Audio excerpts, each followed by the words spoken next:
ആദ്യമായി ഇതുപോലെ ഒരു മനോഹരമായ പരിപാടിയിലേക്കും എന്നെ ക്ഷണിച്ച BKF-ൻ്റെ സംഘാടകരോട് എൻ്റെ കൃതജ്ഞത അറിയിക്കുന്നു.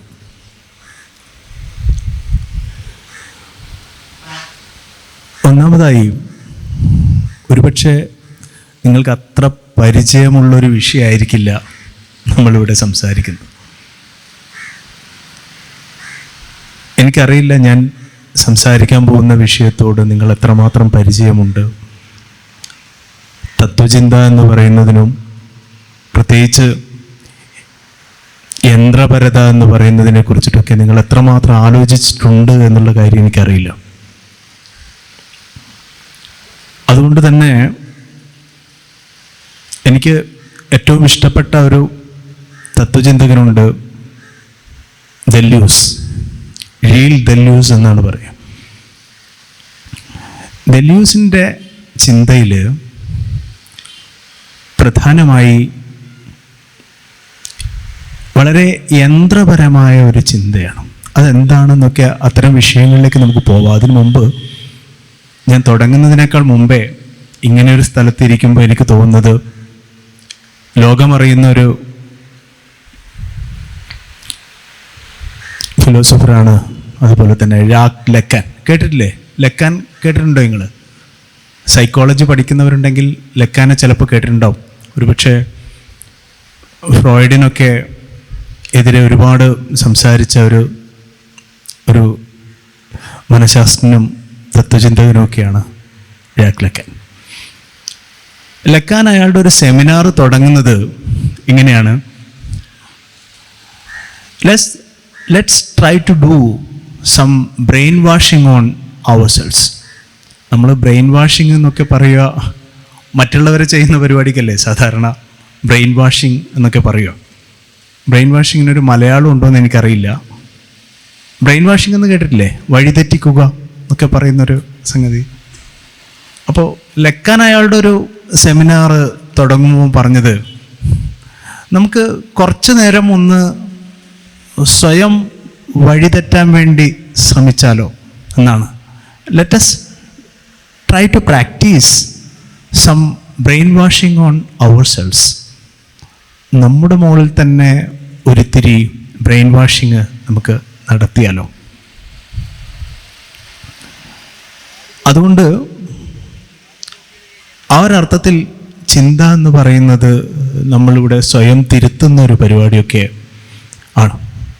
പക്ഷെ അത് നമ്മുടെ തലക്കകത്ത് മാത്രം നടക്കുന്ന ഒരു സംഗതിയാണ് എന്ന് നമുക്ക് ആലോചിക്കാൻ പറ്റുമോ? പ്രത്യേകിച്ച് ഈ നിർമ്മിത ബുദ്ധിയുടെയൊക്കെ ഒരു കാലത്ത്. നമുക്ക് കാര്യത്തിലേക്ക് വരാം കുറച്ചുകൂടെ. ലീബ്നിസ് എന്നൊരു തത്വചിന്തകനുണ്ട്.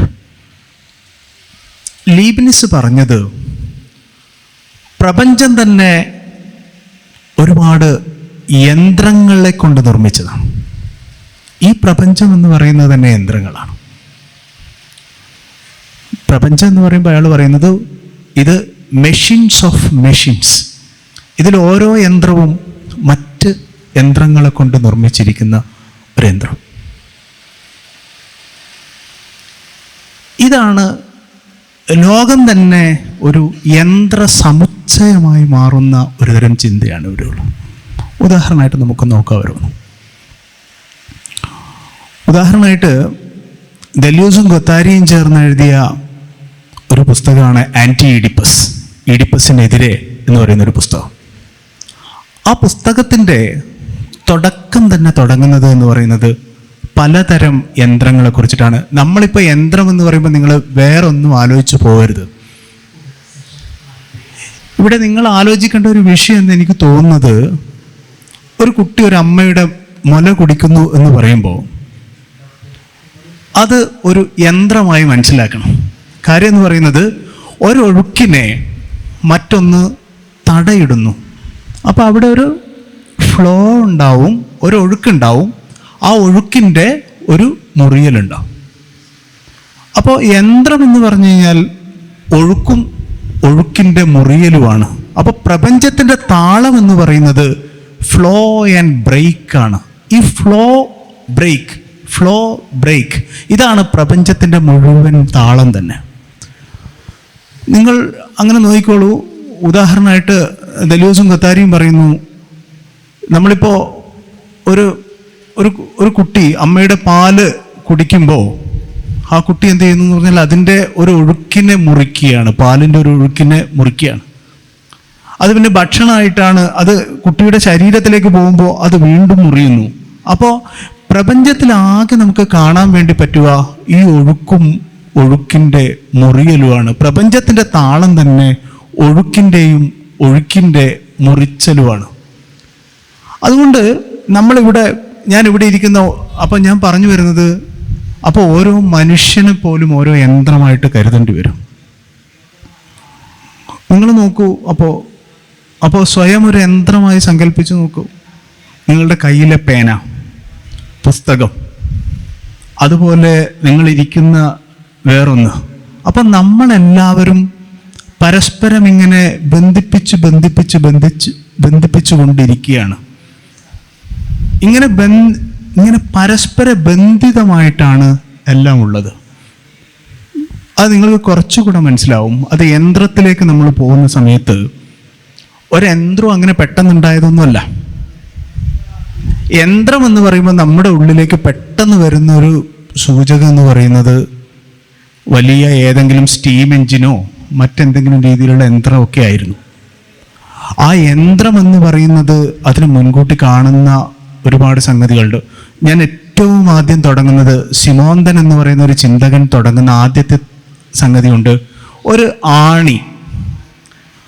ആണി നിങ്ങൾ പരിശോധിച്ചു കഴിഞ്ഞാൽ ആണി മാത്രമായിട്ട് നിൽക്കുമോ? എന്തുണ്ടാവണം? ചുമരുണ്ടാവണ്ടേ? ചുമരില്ലാതെ അവിടെ ഒരു ആണി എന്ന് പറയുന്ന ഒന്നിനെ കുറിച്ച് നമുക്ക് ആലോചിക്കാൻ വേണ്ടി പറ്റുമോ? അപ്പോൾ എന്തിനെ കുറിച്ചിട്ട് നമ്മൾക്ക് ആലോചിക്കേണ്ടി വരും? ഹാമർ, മുട്ടീനെ കുറിച്ച് ആലോചിക്കേണ്ടി വരില്ലേ? ആണിയും മുട്ടിയും ചുമരും ഇല്ലേ? അപ്പോൾ ആണി മാത്രമായിട്ട് നമ്മൾ ചിന്തിച്ചു കഴിഞ്ഞാൽ അവിടെ ബ്രേക്കായില്ലേ? ആണി ഒരു ചുമരിലാണ്. ഈ ആണി അടിക്കുന്ന ചുമരിന് മുമ്പ് നമ്മൾ എന്ത് കാണുന്നുണ്ട്? ഒരു ചുറ്റിക കാണുന്നുണ്ട്. ചുറ്റിക മാത്രം ഉണ്ടായാൽ മതിയോ? ചുറ്റിക എങ്ങനെ ഉണ്ടാക്കിയതാണ്? ചുറ്റികയ്ക്ക് മുമ്പ് തന്നെ ചുറ്റിക പിടിക്കാനുള്ള ഒരു കൈ കാണുന്നുണ്ട് ഇല്ലേ? മനുഷ്യൻ്റെ ചേഷ്ട കാണുന്നുണ്ട്.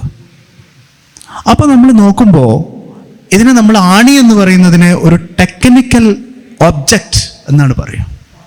ഇങ്ങനെ ഒരു ടെക്നിക്കൽ ഒബ്ജക്റ്റിനെ നമുക്ക് ആ ഒരു സമൂഹത്തിൽ നിന്ന്, ഇതുപോലെ നമ്മൾ പറയുക മറ്റൊരു മില്യു എന്നാണ് പറയുക, അതിൻ്റെ ഒരു സാങ്കേതിക പരിസരം. ഈ സാങ്കേതിക പരിസരത്തിൽ നിന്ന് മാറിയിട്ട് ഒരു ടെക്നിക്കൽ ഒബ്ജക്റ്റിനെ കുറിച്ചിട്ടും നമുക്ക് മനസ്സിലാക്കാൻ വേണ്ടി പറ്റില്ല. അപ്പോൾ യന്ത്രം എന്ന് നമ്മൾ പറയുന്നത് കേവലമായ യന്ത്രമല്ല. ആ യന്ത്രത്തെ പൊതിഞ്ഞു നിൽക്കുന്ന, യന്ത്രത്തെ സാധ്യമാക്കുന്ന ഒരു യന്ത്ര സാമൂഹിക പരിസരവും ശീലങ്ങളും ഒക്കെ ഉണ്ട് എന്ന് നമുക്ക് വരുന്നു.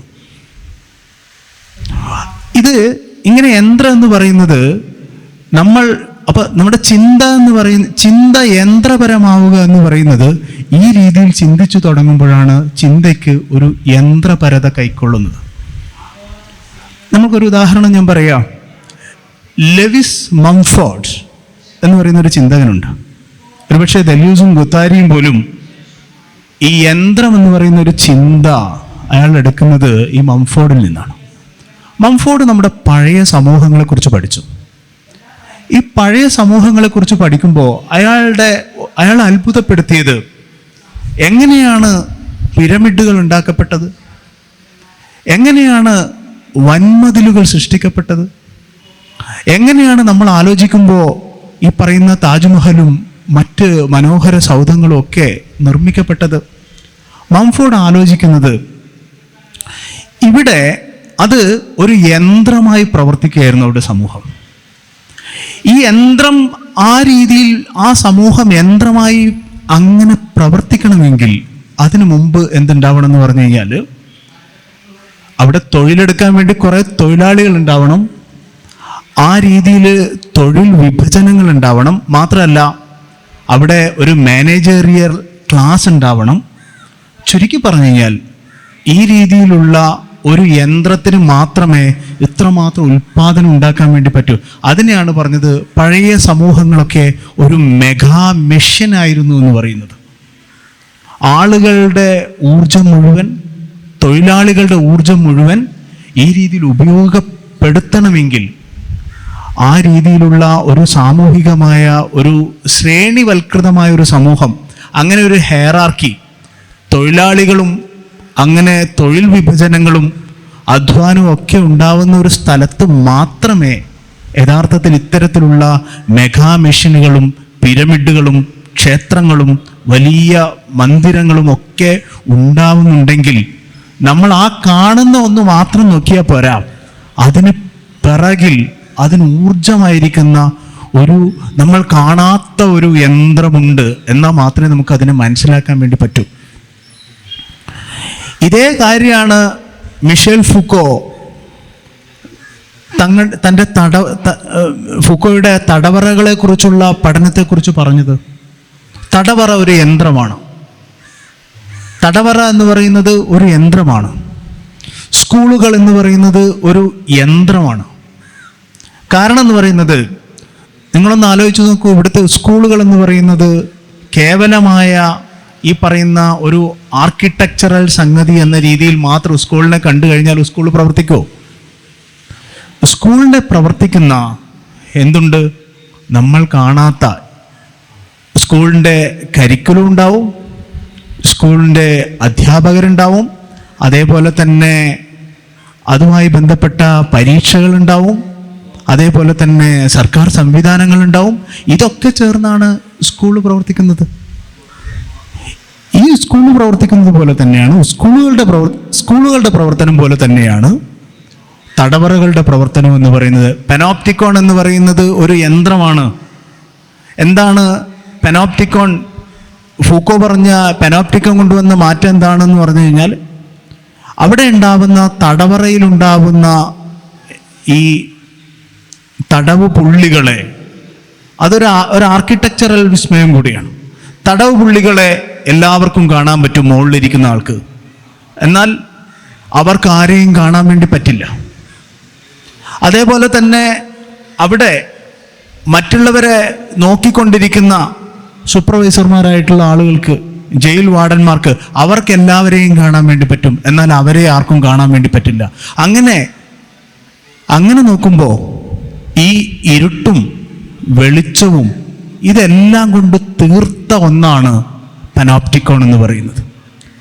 ഞാൻ പറഞ്ഞു വരുന്നത്, ഈ പറയുന്നത് പോലെ മുട്ടുസൂചി, ഒരു ആണി ഒരു ഹാമറിനെയും അതുപോലെ തന്നെ ഒരു ചുമരിനെയും അതുപോലെ തന്നെ മനുഷ്യൻ്റെ ചില ശീലങ്ങളെയും ഒക്കെ മാറ്റുന്നത് പോലെ ഇവിടെ ഉണ്ടാവുന്ന ജയിലുകളും അതുപോലെ നമ്മൾ കാണുന്ന സ്കൂളുകളും ഹോസ്പിറ്റലുകളും ഇതൊക്കെ ചെയ്യുന്നത് എന്താണെന്ന് പറഞ്ഞാൽ ഇതിനെ മുഴുവൻ സാധ്യമാക്കുന്ന ഒരു അസംബ്ലേജ് ഉണ്ടെന്നാണ് പറയുക, ഒരു സംഘാതമുണ്ട്.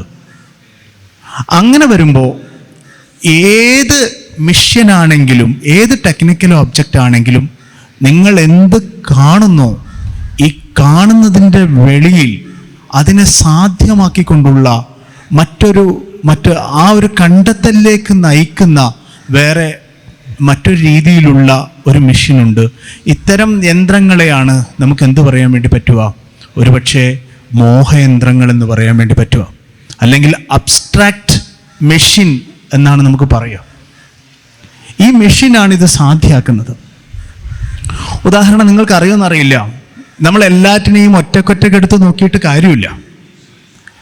നിങ്ങളൊന്ന് ഉദാഹരണമായിട്ട് വളരെ ചെറിയൊരു ഉദാഹരണം ഞാൻ പറയാം. സ്റ്റിറപ്പ് എന്നാണ് പറയുക. സ്റ്റിറപ്പ് എന്ത് മാറ്റം കൊണ്ടുവന്നു ഞാൻ പറയാം. എന്താ സ്റ്റിറപ്പ് എന്ന് പറഞ്ഞു കഴിഞ്ഞാൽ, യൂറോപ്പിലൊക്കെ ഈ കുതിരപ്പട ഉണ്ടാവില്ലേ, ഈ കുതിരപ്പടയിൽ കുതിരയുടെ പുറത്ത് കയറാനുള്ള ചവിട്ടടിയുടെ പേരാണ് സ്റ്റിറപ്പ്. കുതിരയുടെ പുറത്ത് കയറാനുള്ള ഒരു ചവിട്ടടി. ഈ ചവിട്ടടി എങ്ങനെയാണ് യുദ്ധത്തെ മാറ്റി തീർക്കുന്നത് എന്നറിയോ? അതുവരെ കുന്തം ഉപയോഗിച്ചുള്ള പടയാളികളായിരുന്നു. കുന്തം എന്ന് പറയുന്ന ഒരു ആയുധം മാറി പകരം ആള് വാളിലേക്ക് മാറുകയും കുതിരപ്പുറത്തിരുന്ന് ആളുകൾക്ക് യുദ്ധം ചെയ്യാൻ വേണ്ടി പറ്റുകയും ആ രീതിയിലുള്ള ഒരു യുദ്ധമുറ തന്നെ മാറി വരികയും ആളുകൾക്ക് കൂടുതൽ ചലനം സാധ്യമാവുകയൊക്കെ ചെയ്യുന്നത് നമുക്ക് അത്ഭുതമായിട്ട് തോന്നും. കുതിരയുടെ പുറത്ത് നമ്മൾ വെച്ചിരിക്കുന്ന ഈ പറയുന്ന ഒരു ചവിട്ടില്ലേ, കുതിരച്ചവിട്ടുപടി, ഈ കുതിരച്ചവിട്ടുപടി കൊണ്ടാണ് നമുക്ക് കുതിരപ്പുറത്തുള്ള യാത്രയും യുദ്ധവും ആയുധങ്ങളുടെ നവീകരണവും ഒക്കെ നടക്കുന്നത്. ഇതൊന്നും ഒരു ഫ്യൂഡലിസം എന്ന് പറയുന്ന ഒരു അസംബ്ലേജ് ഉണ്ട്, സംഘാതം എന്നാണ് മലയാളത്തിൽ പറയാൻ വേണ്ടി പറ്റുക. ഈ ഫ്യൂഡലിസം എന്ന് പറയുന്ന ഒരു സംഘാതമില്ലാതെ ഇത് നടക്കുമായിരുന്നില്ല. കുരിശു യുദ്ധങ്ങൾ ഇതില്ലാതെ നടക്കുമായിരുന്നില്ല. ഈ പറയുന്ന ചെറിയ സ്റ്റിറപ്പ് എന്ന് പറയുന്ന ഒന്നില്ലാതെ. അതെങ്ങനെയാണ് ലോകത്തെ മാറ്റിയത്? ആ ഒരു അർത്ഥത്തിലാണ് പറയുന്നത് എല്ലാ ടെക്നിക്കൽ ഒബ്ജക്റ്റ് എന്ന് പറയുന്നതും എന്താണ്, അത് ടെക്നിക്കൽ ആവുന്നതിനേക്കാൾ മുമ്പേ സോഷ്യലാണ്, സാമൂഹികമാണ് എന്ന് പറയും.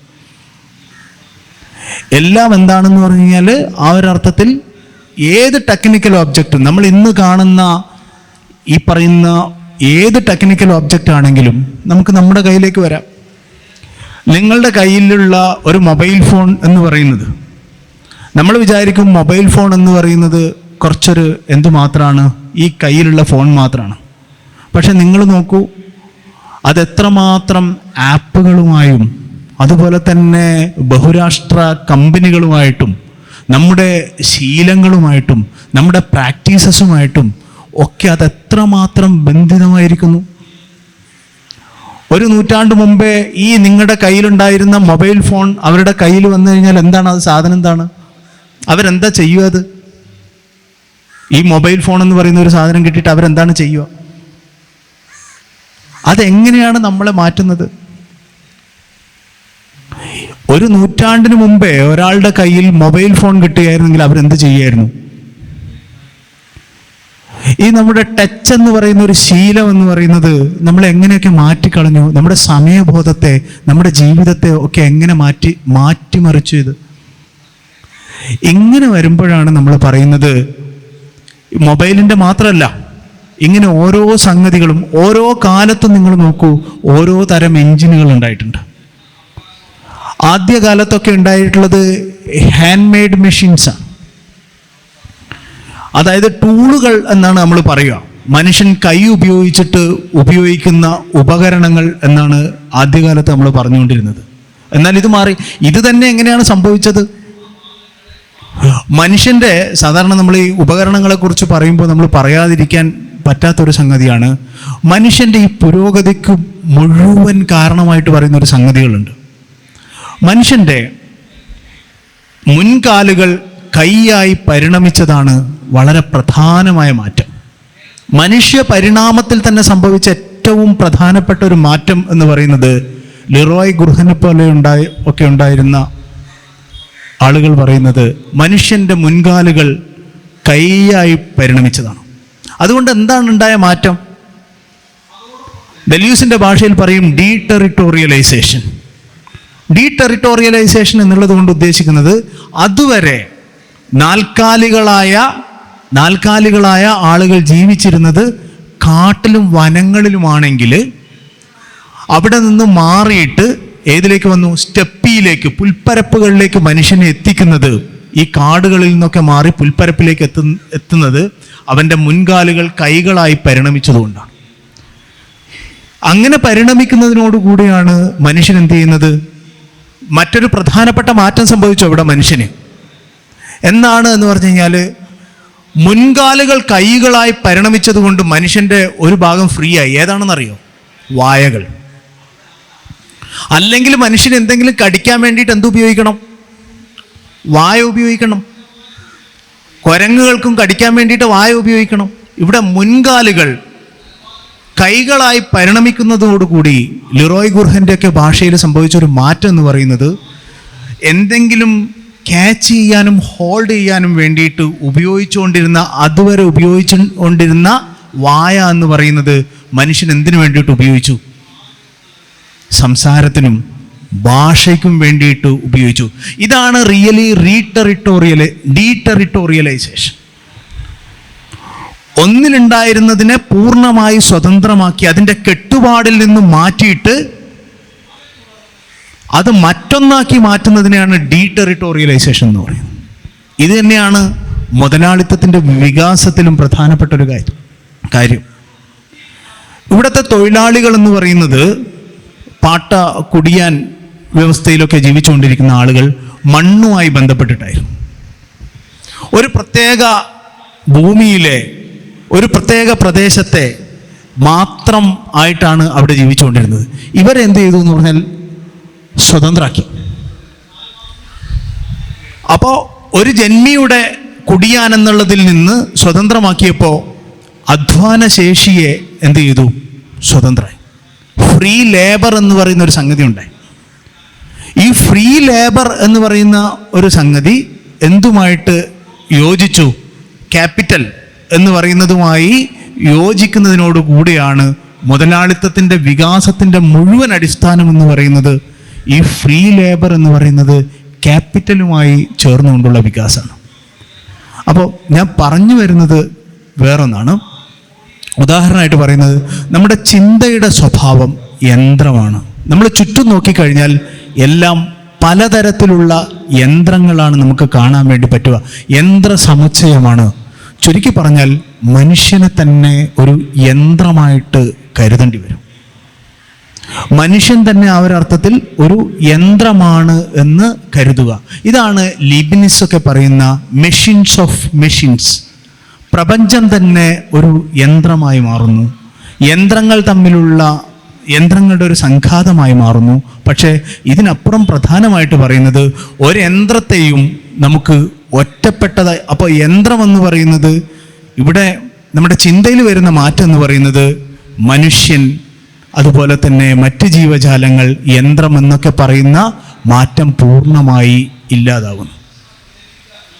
അപ്പോൾ എല്ലാറ്റിൻ്റെ ഉള്ളിലും മിഷ്യൻസ് ഉണ്ടാവുകയും എല്ലാം പരസ്പരം മിഷ്യൻസ് ആവുന്നതിനോടുകൂടെ എന്ന് പറയുന്നത് നമ്മൾക്ക് ഒപ്പം എന്ന് പറയുന്ന ഒരു സംഗതി, തിങ്കിങ് വിത്ത് എന്ന് പറയുന്ന ഒരു സംഗതി മാത്രമാണ് പറ്റുക. ലിവിങ് വിത്ത് എന്നൊക്കെ നമ്മൾ പറയാറില്ലേ, തിങ്കിങ് വിത്ത് എന്ന് പറയുന്നത്. ഈ ഒരർത്ഥത്തിലാണ് നമ്മൾ പ്രധാനമായിട്ട് മനസ്സിലാക്കേണ്ടത്. നമ്മുടെ അബോധത്തിൻ്റെ സ്വഭാവം ഇത് തന്നെയാണ്. മനുഷ്യരുടെ അബോധം എന്ന് പറയുന്നത്, ഓരോ മനുഷ്യൻ്റെയും അബോധം എന്ന് നമ്മൾ പറയുന്നത്, നമ്മൾ സാധാരണ ഫ്രോയിഡിയൻ സൈക്കോളജിയിലൊക്കെ പറയുന്ന ഒരു സംഗതി എന്ന് പറയുന്നത്, അബോധം എന്താണ്? അബോധം എന്ന് പറയുന്നത് നമ്മുടെ ഈ സാധാരണ സാധ്യമാകാത്ത ഒരുപാട് കാര്യങ്ങളുണ്ടല്ലോ. സാധാരണ ജീവിതത്തിൽ നമുക്ക് സാധ്യമാകാത്തതോ സംസ്കാരത്തിൻ്റെ തള്ളിച്ചയിൽ നമുക്ക് പ്രകടിപ്പിക്കാൻ വേണ്ടി കഴിയാത്തതോ ഒക്കെ ആയ കാര്യങ്ങളൊക്കെ എവിടത്തേക്ക് നമ്മൾ തള്ളിമാറ്റും? നമ്മുടെ അബോധത്തിൽ എന്തു ആവാം, സ്വപ്നത്തിൽ എന്തു ആവാലോ എന്നുള്ള രീതിയിലാണ് പറയുക. അബോധം എന്ന് പറയുന്നത് ഇങ്ങനെ എന്തായത് സാധ്യമാകാത്ത മോഹങ്ങളുടെയും കാമനകളുടെയും ഒക്കെ ഒരു വിളനിലമായിട്ടാണ് നമ്മൾ അബോധത്തിനെ കാണുന്നത്.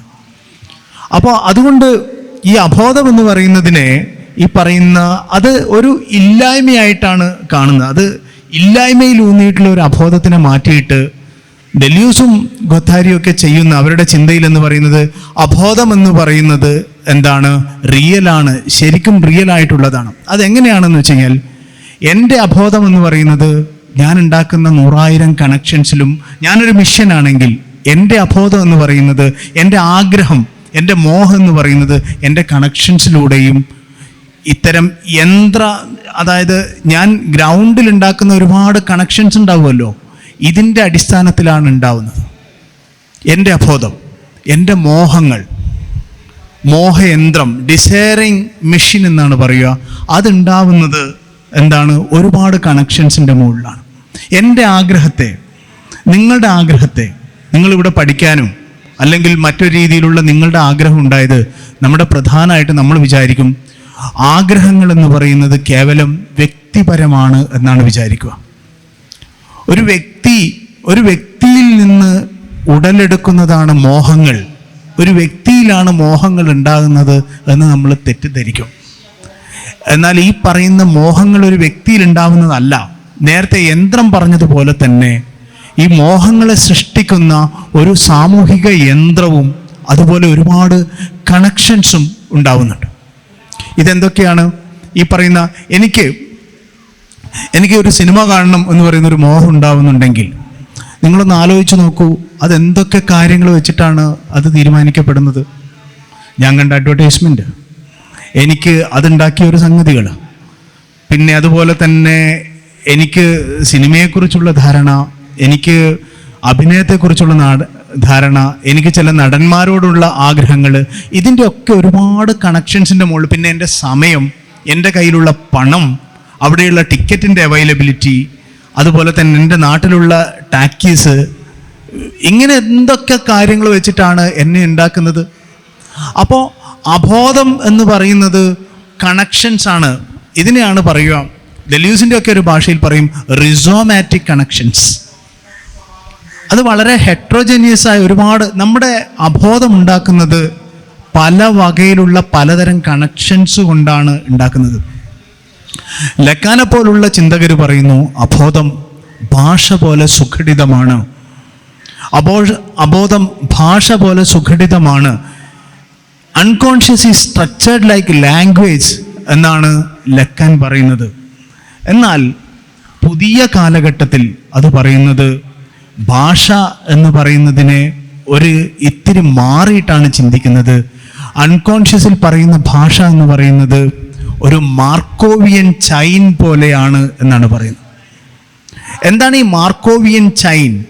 അൺകോൺഷ്യസിലെ ഭാഷ ഈ പറയുന്ന ലക്കാൻ പറയുന്ന ഭാഷയല്ല, പകരം അത് മാർക്കോവിയൻ ചൈനാണ്. ഇവിടെ മാർക്കോവിയൻ ചൈൻ എന്നുള്ളത് കൊണ്ട് ഉദ്ദേശിക്കുന്നത്, ഞാൻ ഒരു ഉദാഹരണം പറയാം. മാർക്കോവിയൻ ചൈൻ എന്ന് പറയുന്നത് അത് നമ്മൾ പറയുന്നത് പോലെ എന്തും സാധ്യമാകുന്ന ഒരു ശ്രേണിയൊന്നുമല്ല. ഉദാഹരണമായിട്ട് എന്താണെന്ന് പറഞ്ഞു കഴിഞ്ഞാൽ അതിൽ പലതുകൾ ചേരും. ഉദാഹരണമായിട്ട് ഞാൻ പറയാം. എന്താ മാർക്കോവിയൻ ചൈൻ എന്ന് നിങ്ങൾക്ക് എളുപ്പം മനസ്സിലാവാനുള്ള ഒരു ഉദാഹരണം പറയാം. നിങ്ങളുടെ കീപാഡിൽ ടൈപ്പ് ചെയ്തു. കീപാഡിൽ ടൈപ്പ് ചെയ്യുമ്പോൾ MANG എന്ന് ടൈപ്പ് ചെയ്യുമ്പോൾ അവരെന്ത് അവിടെ അടിക്കും? മാംഗോ അടിക്കില്ലേ? അല്ലെങ്കിൽ മാൻ എന്നടിക്കുമ്പോൾ ഉടനെ തന്നെ എന്തടിക്കും? Man power. അതെന്തിനെ ആശ്രയിച്ചിട്ടാണ്? ഇയാളുടെ ഫോണിൽ മാൻ എന്നടിക്കുമ്പോൾ അവർ ചിലപ്പോൾ MA എന്നടിക്കുമ്പോൾ ചിലപ്പോൾ മാപ്പ് എന്നായിരിക്കും ഇയാളുടെ ഇതിൽ വരുന്നത്. എൻ്റെ ഫോണിലാണെങ്കിൽ ചിലപ്പോൾ മാൻ എന്നായിരിക്കും, മറ്റൊരാളുടേതാണെങ്കിൽ മാംഗോ എന്നായിരിക്കും. എന്തുകൊണ്ടായത്? നിങ്ങൾ നോക്കിക്കോ, എല്ലാവരുടെ ഫോണിലും MA എന്നടിക്കുമ്പോൾ മാംഗോ എന്നോ മാനെന്നോ ഒന്നുമല്ല വരിക. അതിൻ്റെ അർത്ഥം എന്ന് പറഞ്ഞു കഴിഞ്ഞാൽ മാർക്കോവിയൻ ചൈൻ എന്ന് പറയുന്നത് എന്തും അവിടെ ഉണ്ടാവില്ല.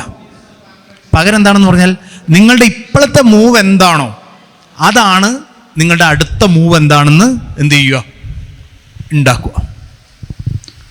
നിങ്ങളുടെ ഇപ്പോഴത്തെ മൂവ് എന്താണോ, ഇപ്പോഴത്തെ മൂവ് എന്താണോ അതാണ് നിങ്ങളുടെ അടുത്ത മൂവ് ഉണ്ടാക്കുക. നിങ്ങളിനി 2 തവണ മാംഗോ എന്നാണ് ടൈപ്പ് ചെയ്തിട്ടുണ്ടെങ്കിൽ അടുത്ത തവണ അതെന്ത് ടൈപ്പ് ചെയ്യും? മാംഗോ എന്ന് ടൈപ്പ് ചെയ്യും. അതാണ് പ്രെഡിക്റ്റീവ് ടെക്സ്റ്റ്. ഇതാണ് മാർക്കോവിയൻ ചൈൻ എന്ന് പറയുന്നത്. ഈ മാർക്കോവിയൻ ചൈൻ പോലെയാണ് നമ്മുടെ അബോധം എന്ന് പറയുന്നത്. അല്ലാതെ ഈ പറയുന്നത് പോലെ എന്താണ് അബോധം എന്ന് പറയുന്നത്? അബോധത്തിനെ കുറിച്ചിട്ട് പിന്നെ ഫ്രോയിഡിൻ്റെ ഒക്കെ ധാരണ ശരിക്കും അബദ്ധമായിരുന്നു എന്നാണ് സാധാരണ നമ്മൾ പറയാം. ഫ്രോയിഡ് പറയുന്നത് എല്ലാ സംഗതികളെയും കുട്ടി, അമ്മ, അതുപോലെ തന്നെ അച്ഛൻ, ഇതിൻ്റെ ഒരു ത്രികോണ പ്രണയത്തിൻ്റെ ഇടയിലേക്ക് ഈഡിപ്പസ് എന്ന് പറയുന്ന ഒന്നിലേക്ക് ഫ്രോയിഡ് എല്ലാം മാറ്റി. ഫ്രോയിഡ് ചെയ്ത ഒരു പ്രധാനപ്പെട്ട ഒരു അബദ്ധമുണ്ട്. എന്താണെന്ന് പറഞ്ഞാൽ എല്ലാം ലൈംഗികമായി മാത്രമാണ് കാണുക. 1 എന്ന് പറയുമ്പോൾ ഫ്രോയിഡിന് അതൊരു ലിംഗത്തിൻ്റെ സൂചനയാണ്. 0 എന്ന് പറയുമ്പോൾ ഫ്രോയിഡിനെ സംബന്ധിച്ചിടത്തോളം ഫ്രോയിഡ് പെട്ടെന്ന് പറയും എന്താണ് അത് യോനിയാണ് എന്ന് പറയും. ഓക്കെ, ഫ്രോയിഡിൻ്റെ ഏതെങ്കിലും ഒരു കഥാപാത്രം എന്താണ് എന്ന് പറയുന്നത് അവിടെ നോക്കുന്ന സമയത്ത് എത്രയാണ്? റോമനക്കം 5 ക്ലോക്കിൽ കാണുന്നത്. അപ്പോൾ തന്നെ ഫ്രോയിഡ് പറയും അത് അമ്മയുടെ കവച്ചു വെച്ച കാലുകളാണ്. ഫ്രോയിഡ് പറയും. ഒറ്റ വര എന്ന് പറയുന്നത് ലിംഗമാണ്, ഇടവിട്ടുള്ള വര എന്ന് പറയുന്നത് യോനിയാണ് എന്ന് പറയും. നമ്മുടെ സകലമാന ആഗ്രഹങ്ങളുടെയും മുഴുവൻ ഒഴുക്കിനെയും കാര്യങ്ങളും മുഴുവൻ എന്തിലേക്ക് മാറ്റി? അമ്മ, അതുപോലെ തന്നെ അച്ഛൻ, കുട്ടി, ഈഡിപ്പസ് എന്ന ഒരു പഴയ ദുരന്ത നാടകത്തിലേക്ക് മാറ്റുകയാണ് ചെയ്തത്. എന്നാൽ ഈ കുട്ടി ഇങ്ങനെ മാത്രമാണോ? കുട്ടി ഇങ്ങനെയല്ല. മനുഷ്യൻ്റെ മനസ്സ് എന്ന് പറയുന്നത് വളരെ കൃത്യമായി ഈ പറയുന്ന മാർക്കോവിയൻ ചൈൻ പോലെയാണ്. അതിൽ പലതുമുണ്ട്. അതിൽ ഭാഷ എന്ന് പറയുന്നത് മാത്രമല്ല, ഭാഷ എന്ന് പറയുന്നത് മനുഷ്യഭാഷ മാത്രമല്ല, അതിൽ പലതരത്തിലുള്ള ഭാഷകളുടെ കലർപ്പാണ്, പലതരം ഭാഷകളുടെ ഒരു ശൃംഖലയാണ്. ഇത് തന്നെയാണ് മനുഷ്യൻ്റെ അബോധത്തിനെ നിയന്ത്രിക്കുന്നതെന്ന് പറഞ്ഞു കഴിഞ്ഞാൽ ഈ മാർക്കോവിയൻ ചൈൻ തന്നെയാണ്. ഉദാഹരണമായിട്ട് നിങ്ങൾ നോക്കൂ, ഭാഷ ഉണ്ടാവുന്നത് പോലും മാർക്കോവിയൻ ചൈനിനെ അടിസ്ഥാനമാക്കിയിട്ടാണ് എന്ന് പഠനങ്ങൾ പറയുന്നുണ്ട്. അതായത് ചില ഭാഷകൾ പഠിച്ച സമയത്ത് അവർ മനസ്സിലാക്കി ആ ഭാഷയിൽ എഫ് എന്ന് പറയുന്ന ഫ്രഞ്ചിൽ ഇപ്പോൾ എഫ് എന്ന് പറയുന്ന ഒരു അക്ഷരം കഴിഞ്ഞ് കഴിഞ്ഞാൽ തൊട്ടടുത്ത അക്ഷരം 50% വരുന്നത് എസ് ആയിരിക്കും ഒരു വാക്കിൽ. ഇംഗ്ലീഷിൽ നിങ്ങൾ നോക്കൂ, എന്തുകൊണ്ടാണ് ഓരോ അക്ഷരത്തിന് ശേഷവും മറ്റൊരക്ഷരം തെറ്റാതെ ആവർത്തിക്കപ്പെടുന്നത്? അതിനെന്ത് യുക്തിയാണുള്ളത്? ഇതിൻ്റെ യുക്തി എന്താണ്? ഭാഷയുടെ നിർമ്മിതിയിലെ യുക്തി എന്താണ്? ലാറ്റിൻ, ഫ്രഞ്ച്, ഇംഗ്ലീഷ് ഇതുപോലുള്ള ഭാഷകൾ എടുത്തു നോക്കിക്കഴിഞ്ഞാൽ ഈ ഭാഷകളുടെ രൂപീകരണത്തിൽ പ്രധാനമായി ഇതുപോലെ ഉള്ളൊരു സംഗതിയുണ്ട്. ഇത് തന്നെയാണ് നിങ്ങളൊരു കാര്യം ചെയ്തു. നിങ്ങൾക്ക് ഈ പ്രെഡിക്റ്റീവ് ടെസ്റ്റ് മാത്രമല്ല, നിങ്ങളെടുത്ത് നോക്കൂ, നിങ്ങൾ മൊബൈൽ ഫോൺ ഉപയോഗിക്കുന്നു. ഇനി നിങ്ങളൊരു കുറച്ച് സമയം ഏതെങ്കിലും രീതിയിലുള്ള എന്തെങ്കിലും സെർച്ച് ചെയ്ത് നോക്കൂ, ഗൂഗിൾ സെർച്ച്. നിങ്ങൾക്ക് എന്തൊക്കെ വേണം, എന്തൊക്കെ കാണണം, ഏത് വഴിക്ക് പോകണം എന്നുള്ളത് അത് തിരിച്ച് എങ്ങോട്ടേക്ക് നിങ്ങൾ പറഞ്ഞു തരും. നിങ്ങൾക്ക് പറഞ്ഞു തരൂല്ലേ? ഞാനിപ്പോൾ നോക്കിയിട്ടുണ്ട്. പിന്നെ ഞാൻ ഫേസ്ബുക്ക് തുറന്നു കഴിഞ്ഞാൽ പ്രധാനമായിട്ട് മുഴുവൻ എൻ്റെ ഫീൽഡിൽ വന്ന് നിൽക്കുന്നത് മുഴുവൻ എന്തിനെ കുറിച്ചിട്ടാണ്? ആൻറ്റി ഫാസിസ്റ്റ് മൂവ്മെൻറ്റ്സിനെ കുറിച്ചിട്ടും ദെല്യൂസും ഗൊത്താരിനെ കുറിച്ചിട്ടും. ഞാനിങ്ങനെ പെട്ടെന്ന് ആലോചിച്ചു, അയ്യോ, ലോകം മുഴുവൻ ആരാണ്? ദെല്യൂസും ഗൊത്താരിയും ആൻറ്റി ഫാസിസ്റ്റ് മൂവ്മെൻറ്റുമാണ്. ഇതുപോലെ എൻ്റെ അച്ഛൻ്റെ ഫീൽഡിൽ മുഴുവൻ വരുന്നത് പച്ചക്കറി കൃഷിയാണ്. മറ്റൊരാളുടെ ഫീൽഡിൽ മുഴുവൻ വരുന്നത് മറ്റൊന്ന് ആയിരിക്കും. അതായത് ഇത് ഒരു സിസ്റ്റമാണ്. നമ്മളെന്താണോ, നമ്മുടെ ഈ മൂവ് എന്താണോ അത് തൊട്ടടുത്ത മൂവ് എന്താണ് എന്ന് നിശ്ചയിക്കുകയും അത് നമ്മുടെ അടുത്തേക്ക് വരികയും ആ രീതിയിൽ പ്രെഡിക്റ്റീവ് ടെക്സ്റ്റായി നമ്മുടെ അടുത്തേക്ക് വരികയും ഒക്കെ ചെയ്യുന്നു. ഞാൻ പറഞ്ഞു വന്ന വിഷയത്തിൽ നിന്ന് മാറിപ്പോകുന്നില്ല. ഞാൻ തുടങ്ങി വന്നത് ഇതാണ്. നമ്മൾ ഏതൊരു പ്രപഞ്ചം മുഴുവൻ ഒരു യന്ത്രപരമാണ്. എല്ലാം നടക്കുന്നത് യന്ത്രപരമാണ്. നമ്മൾ കേവലമായിട്ട് മനസ്സിലാക്കുക ഇത് മാത്രമാണ് യന്ത്രം, എന്നാൽ ഞാൻ യന്ത്രമല്ല. ഈ കാണുന്ന ഇതെന്താണ്? ക്ലോറോഫിൽ യന്ത്രമാണ്. സൂര്യനിൽ നിന്ന് എന്ത് ചെയ്യുന്നു? വളരെ കൃത്യമായി സൂര്യരശ്മികൾ അത് പിന്നെ ഫോട്ടോസിന്തസിസിലൂടെ ഭക്ഷണം പാചകം ചെയ്ത് അതുണ്ടാക്കുന്ന മരങ്ങളെന്ന് പറയുന്നത് യന്ത്രങ്ങളാണ്. നമ്മുടെ ശ്വാസകോശം എന്ന് പറയുന്നത് മറ്റൊരു രീതിയിലുള്ള യന്ത്രമാണ്. ഈ യന്ത്രം എന്താണ് ചെയ്യുന്നത്? സൂര്യരശ്മിയുടെ ഒഴുക്കിനെ ഒരു മരം മുറിക്കുന്നു, അതിൻ്റെ ഭാഷയിലേക്ക് കൺവേർട്ട് ചെയ്യുന്നു, അതിന് പുതിയൊരു കോഡ് ഉണ്ടാക്കുന്നു. ഓരോ യന്ത്രവും ഇത്തരം ഒഴുക്കിനെ സ്വന്തമാക്കി അതിനെ സ്വന്തം കോഡിലേക്ക് പരാവർത്തനം ചെയ്യുന്നു. ഈ യന്ത്രം മറ്റൊന്ന് മുറിക്കുന്നു. എന്താണ് ഒഴുക്ക്, എന്താണ് കോഡ് എന്ന് പറയാൻ വേണ്ടി ഒരു ഉദാഹരണം ഞാൻ നിങ്ങളോട് പറയാം.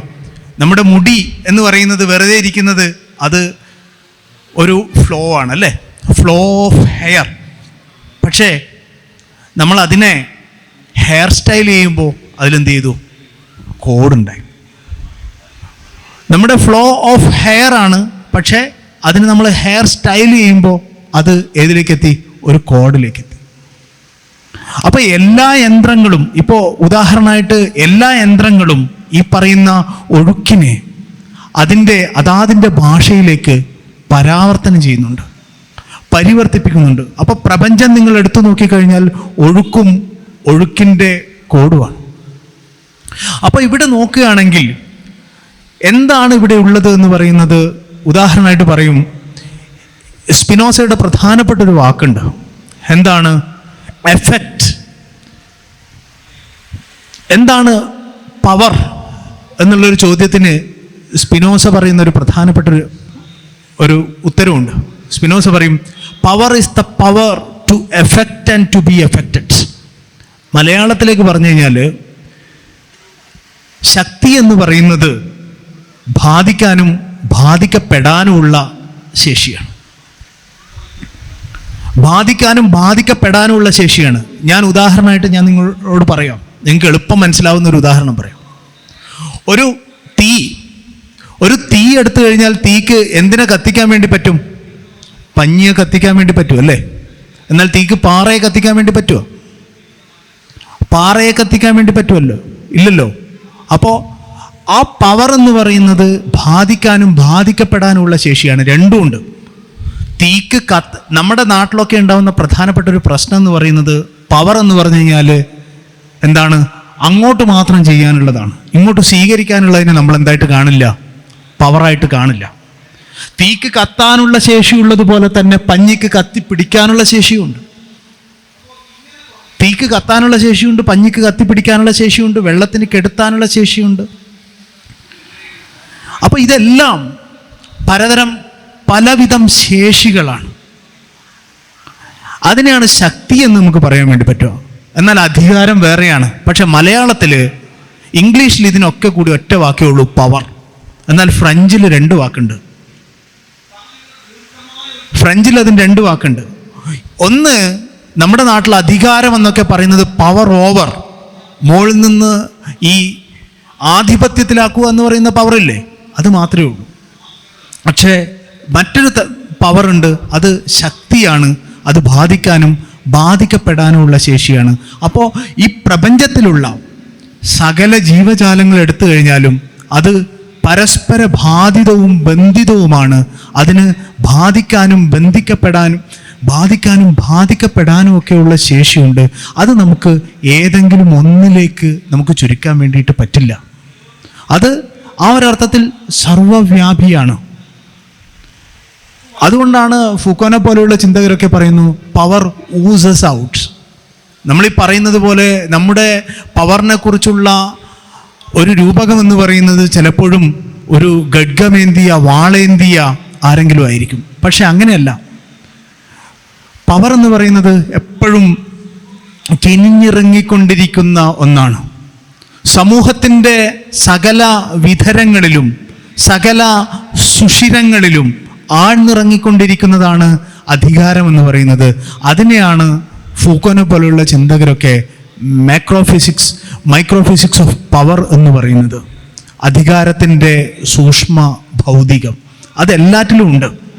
ആ ഒരർത്ഥത്തിലാണ് അറിവ് തന്നെ അധികാരമാണ് എന്ന് പോലും നമ്മൾ പറയുന്നത്. അപ്പോൾ ഞാൻ പറഞ്ഞു വരുന്നത്, നമ്മൾക്ക് ഒരു ടെക്നിക്കൽ ഒബ്ജക്റ്റിനെയും ഒറ്റയൊറ്റയായി കാണാൻ വേണ്ടി പറ്റില്ല. അതിനു പുറമെ എന്തുണ്ട് എന്ന് പറയുന്നത്, അത് സാധ്യമാക്കിയ ഒരു സാമൂഹിക പരിതസ്ഥിതി ഉണ്ട് എന്നാണ് പറയുന്നത്. ആ നിലക്ക് നോക്കുകയാണെങ്കിൽ നമുക്ക് എന്തിനെക്കുറിച്ച് കാണേണ്ടി വരും?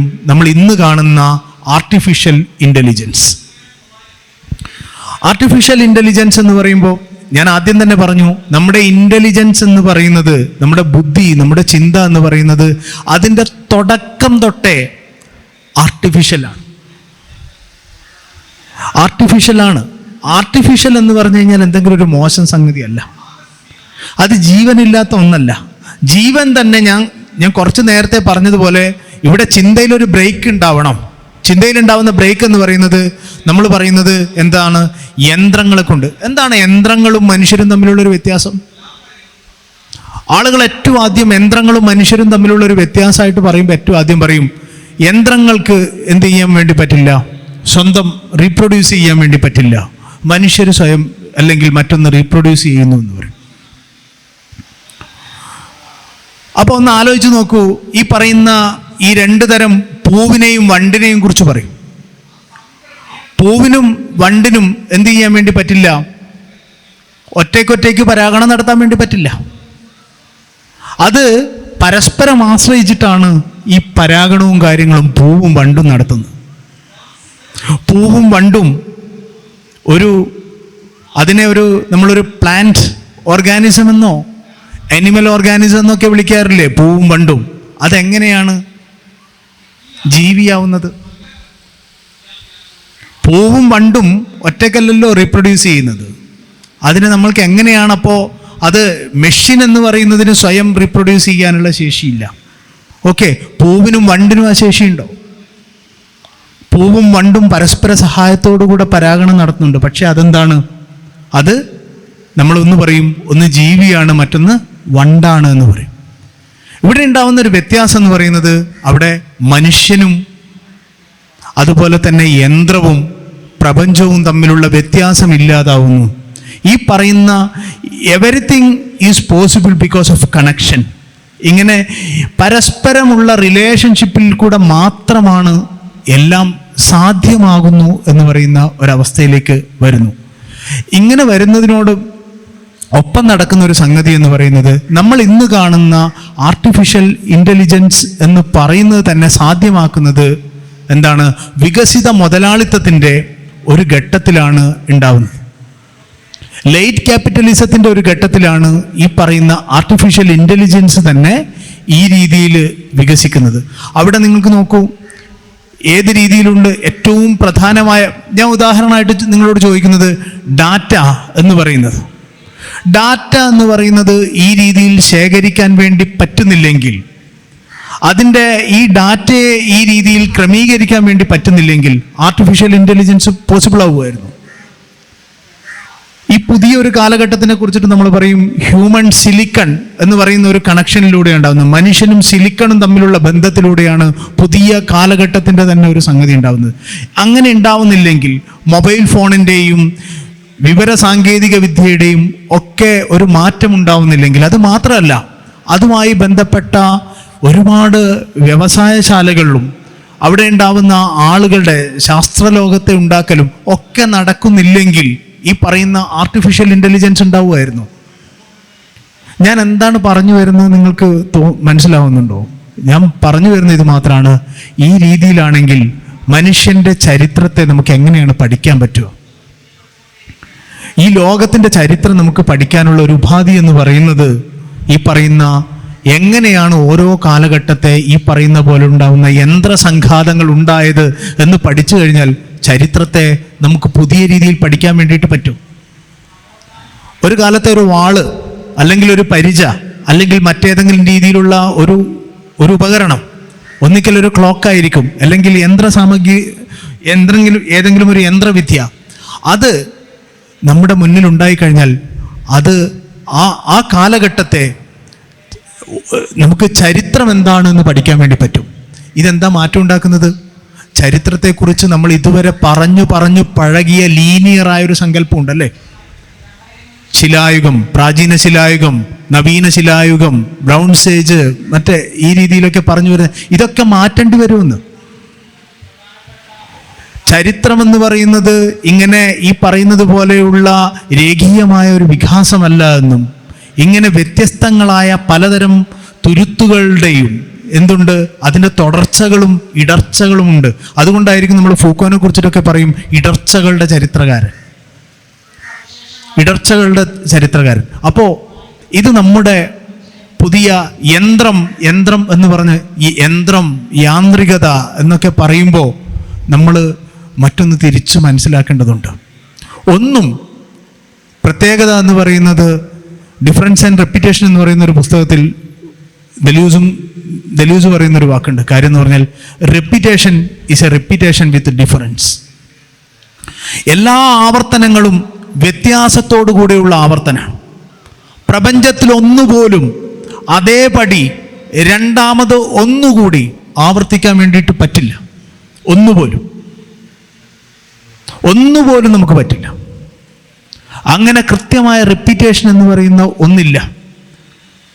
നമ്മളൊരു കസാലയിൽ നിന്ന് ഇരുന്നെഴുന്നേക്കുന്നത് പോലും 10 തവണ ഇരുന്നെഴുന്നേക്കുന്നുണ്ടെങ്കിൽ അത് 10 വിധത്തിലായിരിക്കും.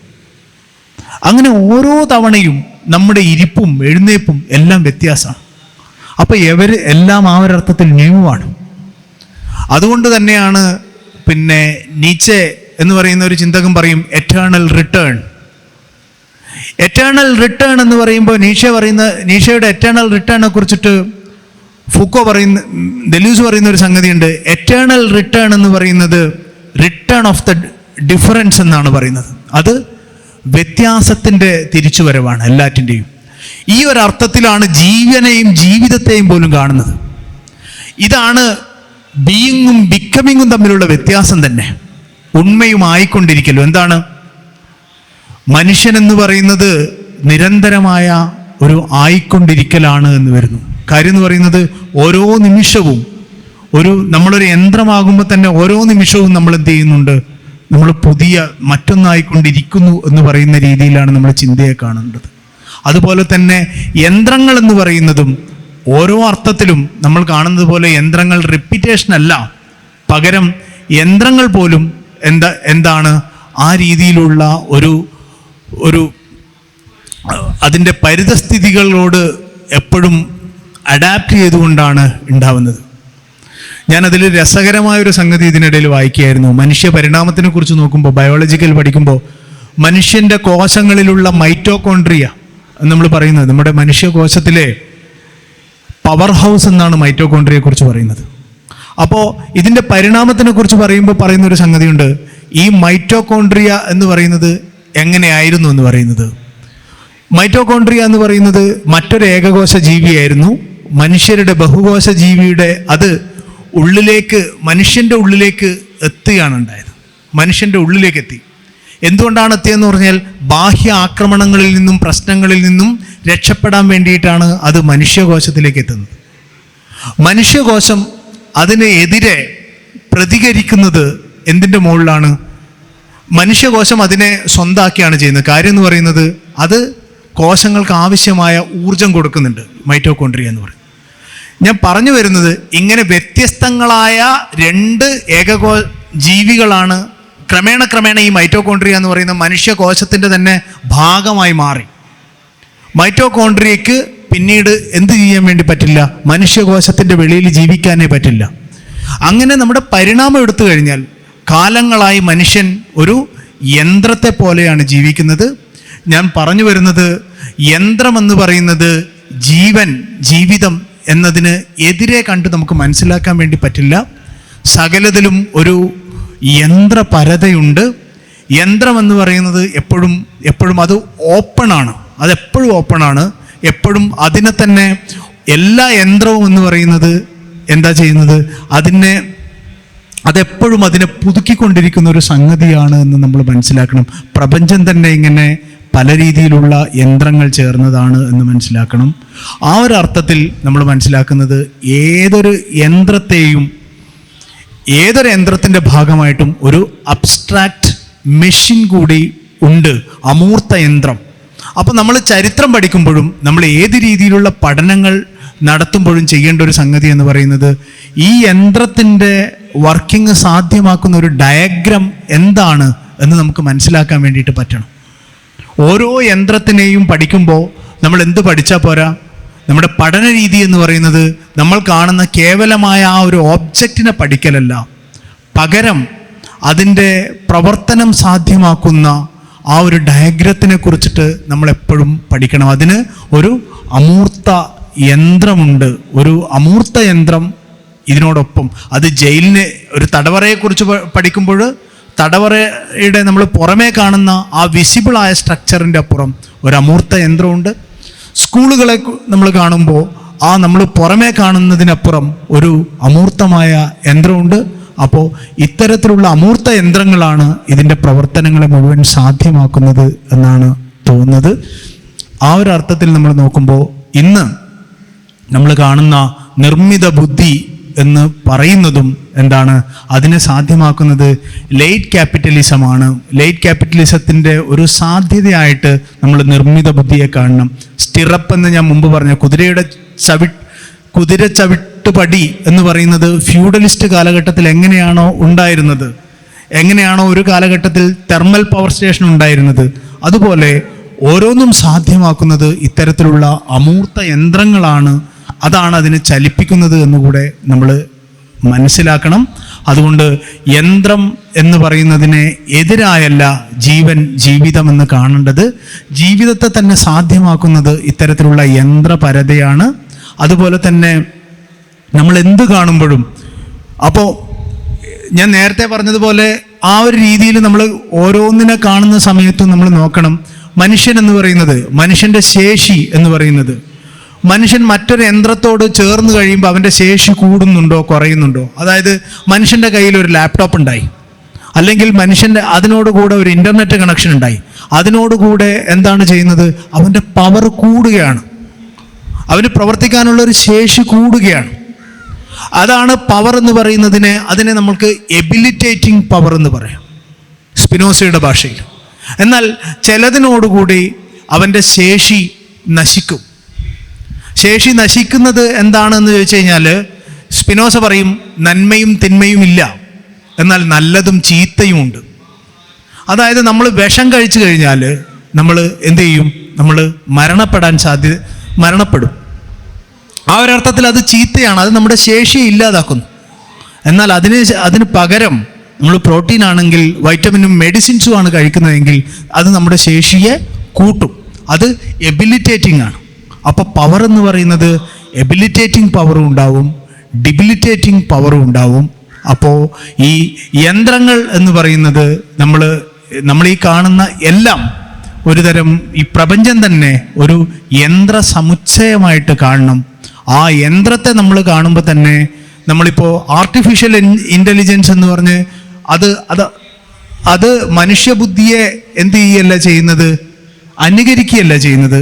എല്ലാ ബുദ്ധിയും, മനുഷ്യബുദ്ധിയും യന്ത്രബുദ്ധിയും എല്ലാം ഒരുതരം മിഷനിക്കാണ്. ഞാൻ നേരത്തെ പറഞ്ഞതുപോലെ അതൊരു മാർക്കോവിയൻ ചൈൻ പോലെയാണ് പ്രവർത്തിക്കുന്നത് എന്നൊക്കെ നമ്മൾ മനസ്സിലാക്കണം. അതുകൊണ്ട് എനിക്ക് തോന്നും ഈ വിഷയം, ഈ സബ്ജക്റ്റ് പലർക്കും വളരെ പുതിയതാണ്. ഒരുപക്ഷെ ഇതുമായി ബന്ധപ്പെട്ടിട്ടുള്ള ആലോചനകൾ നമ്മുടെ സമൂഹത്തിൽ ആ രീതിയിൽ എനിക്കറിയില്ല. ഈ പുസ്തകങ്ങളൊക്കെ വളരെ മുമ്പ് തന്നെ എഴുതപ്പെട്ടിട്ടുണ്ടെങ്കിലും നമ്മുടെ നാട്ടിലെ ചിന്തയും ചരിത്രവും എപ്പോഴും എന്താണ്, കർത്തൃത്വത്തിലും അങ്ങനെയുള്ള ഒരു ഐഡൻറ്റിറ്റിയിലും ഒക്കെ അധിഷ്ഠിതമായിട്ടാണ് നിൽക്കുന്നത്. ഒരുപക്ഷെ ഈ മെഷീനിക്കായ അൺകോൺഷ്യസ് എന്താണ് ഡിസയറിങ് പ്രൊഡക്ഷൻ, എന്താണ് മെഷീനിക് അൺകോൺഷ്യസ്, ഇത്തരം സംഗതികളെ കുറിച്ചിട്ട് നമ്മുടെ ആലോചനകൾ ഇനിയും വികസിച്ചിട്ടില്ല. ഞാനിത് പറയുന്നതിനോടുകൂടെ ഇത്രമാത്രം ഉദ്ദേശിച്ചിട്ടുള്ളൂ, ഏതെങ്കിലും ചിലരെങ്കിലും എവിടെയെങ്കിലും ഇത്തരത്തിലുള്ള വിഷയങ്ങളിൽ തൽപരരായ ആളുകൾ ഉണ്ടെങ്കിൽ ഇന്നല്ലെങ്കിൽ നാളെ അവരിത്തരം കാര്യങ്ങൾ കണ്ടെത്തി പഠിക്കും. നിങ്ങൾ ഒന്ന് ആലോചിച്ചാൽ മതി. നമ്മൾക്ക് ഇതുവരെ അത്ഭുതമായിരുന്നു, എന്താണ് ഈ പറയുന്ന ഇത് വായിക്കാൻ താല്പര്യമുള്ള ആളുകളാണ്. ഒരുപാട് പുസ്തകങ്ങളുണ്ട്. ദെലൂസും ഗൊത്താരിയും ചേർന്ന് എഴുതിയ ആൻറ്റി ഈഡിപ്പസ് എന്ന് പറയുന്ന പുസ്തകമുണ്ട്. അതേപോലെ മെഷീനിക് അൺകോൺഷ്യസ് എന്ന് പറയുന്ന പുസ്തകമുണ്ട്. ഇത്തരത്തിലുള്ള പല രീതിയിലുള്ള പുസ്തകങ്ങളുണ്ട്. ആർട്ട് മെഷീൻ എന്ന് പറയുന്ന പുസ്തകമുണ്ട്. സിമോന്തനെ പോലുള്ള ചിന്തകർ എഴുതിയ പുസ്തകങ്ങളുണ്ട്. അപ്പോൾ ഇത്തരത്തിലുള്ള ഓതേഴ്സിനൊക്കെ നിങ്ങൾ കണ്ടെത്തുകയും പഠിക്കുകയും ചെയ്യുക. അപ്പോൾ അങ്ങനെ ചെയ്യുന്നതിനോടുകൂടി ഉണ്ടാകുന്ന ഒരു മാറ്റം എന്ന് പറയുന്നത്, നമ്മളിങ്ങനെ ആർട്ടിഫിഷ്യൽ ഇൻ്റലിജൻസ് ഹ്യൂമൺ ഇൻ്റലിജൻസ്, മനുഷ്യൻ, മൃഗം, യന്ത്രം, ഈ പറയുന്ന വ്യത്യാസങ്ങളൊക്കെ ഇല്ലാതാവുകയും നമ്മൾ മറ്റൊരു പ്ലെയിനിൽ ആലോചിച്ച് തുടങ്ങുകയും ചെയ്യും. നിങ്ങൾക്ക് ചിലർക്കെങ്കിലും എന്തെങ്കിലും സംശയങ്ങൾ ചിലപ്പോഴെങ്കിലും ഉണ്ടാവാം. അതുകൊണ്ട്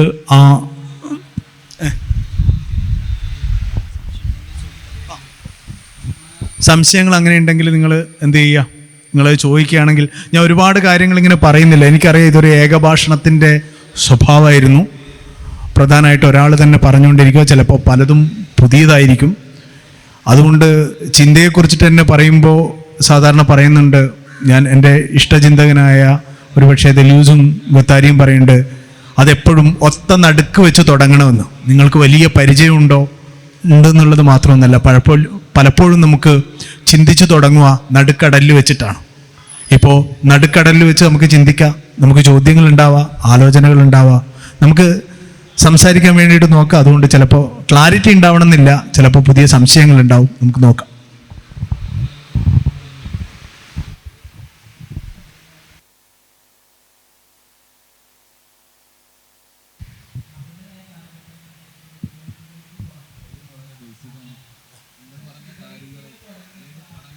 കീഴിലാണ്, അതായത് ആന്ത്രപ്പോളജിയുടെ കീഴിലാണ്, അതോ ചിലപ്പോൾ ആ ആന്ത്രപ്പോളജിൻ്റെ ഒരു ഇത് തോന്നുന്നുണ്ട്, എന്നാൽ ചിലപ്പോൾ മനഃശാസ്ത്രപരമായിട്ടുള്ളൊരു കാര്യങ്ങൾ തോന്നുന്നു. ഇത് നിങ്ങൾ എന്തിൻ്റെ കീഴിലായിട്ടാണ്, ഏതൊരു പഠനശാലയ്ക്ക് കീഴിലായിട്ടാണ് പഠനം നടത്തിയത്? ഇതൊരു ബുദ്ധിമുട്ടായി കരുതുന്നതിനേക്കാൾ പകരം ഒരു സാധ്യതയായി കരുതിക്കൂടെ? ഞാൻ പറയുന്നത് ഈ പറഞ്ഞത് തന്നെ ഒരു ബുദ്ധിമുട്ട് എന്നുള്ളത്. നമ്മൾ ഇന്ന് തന്നെ പഠനങ്ങൾ പലതും ഇൻ്റർ ഡിസിപ്ലിനറി ആണല്ലേ. അപ്പോൾ നമുക്കിതിപ്പോൾ നമ്മൾ നേരത്തെ പറഞ്ഞ ഒരു കാര്യമുണ്ട്, മാർക്കോവിയൻ ചൈൻ എന്ന് പറയുന്നത്. മാർക്കോവിയൻ ചൈൻ പ്രഡിക്റ്റീവ് ടെക്സ്റ്റ് എന്ന് പറയുന്നത് ടെക്നോളജീനെ കുറിച്ചിട്ട് പറയുക. ആന്ത്രോപോളജിക്കലായ വികാസത്തിനെ കുറിച്ചിട്ടും മാർക്കോവിയൻ ചൈൻ നമുക്ക് ഉപയോഗിക്കാം. അതേപോലെ തന്നെ കുറച്ച് നേരത്തെ ഞാൻ പറഞ്ഞതുപോലെ തന്നെ എന്ത് ചെയ്യുക, ഈ പറയുന്നത് പോലെ എന്താണ് ഈ പറയുന്ന പോലെ സൈക്കോളജിയുമായി ബന്ധപ്പെട്ടിട്ട് മനഃശാസ്ത്രവുമായിട്ട് ബന്ധപ്പെട്ടിട്ട് നമുക്ക് ആലോചിക്കാം. അപ്പോൾ അതിൻ്റെ ഒക്കെ ഒരർത്ഥം എന്ന് പറയുന്നത്, നമ്മൾ പറയുന്നത് നമ്മുടെ മനസ്സെന്ന് പറയുന്നതിൻ്റെ പ്രത്യേകത എന്ന് പറയുന്നത് അതിന് അഭാവമല്ല ഉള്ളത്, പകരം പ്രൊഡക്ഷനാണ് ഉള്ളത്. എങ്ങനെയാണ് പുതിയത് ഉണ്ടാവുന്നത്, എപ്പോഴും എങ്ങനെ പുതിയത് ഉണ്ടാവുന്നു എന്നുള്ളതിനെ കുറിച്ചിട്ടുള്ള ആലോചനയാണ് ചെയ്യുന്നത്. അതൊരുപക്ഷെ എന്ത് ചെയ്യുന്നില്ല എന്ന് പറഞ്ഞു കഴിഞ്ഞാൽ ഒരു റിലേ ഉണ്ട്. ആന്ത്രോപോളജിയുടേതായ അന്വേഷണങ്ങളുണ്ടാവും. ഉദാഹരണമായിട്ട് പിയറി കാസ്ട്രെ പോലുള്ള ചിന്തകർ ആന്ത്രോപോളജിയിൽ സൊസൈറ്റി വിത്തൗട്ട് സ്റ്റേറ്റ് എന്നുള്ളതിനെ കുറിച്ചിട്ട് ആലോചിക്കുന്നുണ്ട്. ഈ സൊസൈറ്റി വിത്തൗട്ട് സ്റ്റേറ്റ് എന്ന് കാസ്ട്രോ പഠിക്കുമ്പോൾ കാസ്ട്രോ ഈ പറയുന്ന ആലോചനകൾ ഉപയോഗപ്പെടുത്തുന്നുണ്ട്. അവിടെ റിലേ ഉണ്ട്. അപ്പോൾ അതേപോലെ തന്നെ ഒരു ഞാൻ തന്നെ എഴുതിയ ഒരു ലേഖനം എന്ന് പറയുന്നത് കളരി എന്ന് പറയുന്ന ഒന്ന്, കളരിയിൽ എങ്ങനെയാണ് പ്രോസസ് ഫിലോസഫി വർക്ക് ചെയ്യുന്നത് എന്നുള്ളതാണ്. അപ്പോൾ പെട്ടെന്ന് നമ്മളിങ്ങനെ ആലോചിച്ച് നോക്കും, കളരിയും പ്രോസസ് ഫിലോസഫിയും തമ്മിൽ എന്താണ് എന്ന് ആലോചിച്ച് പോകും. പക്ഷെ ഞാൻ പറഞ്ഞു വരുന്നത് എന്താണെന്ന് പറഞ്ഞാൽ, ഇവിടെ ഒരു റിലേ ഉണ്ട്.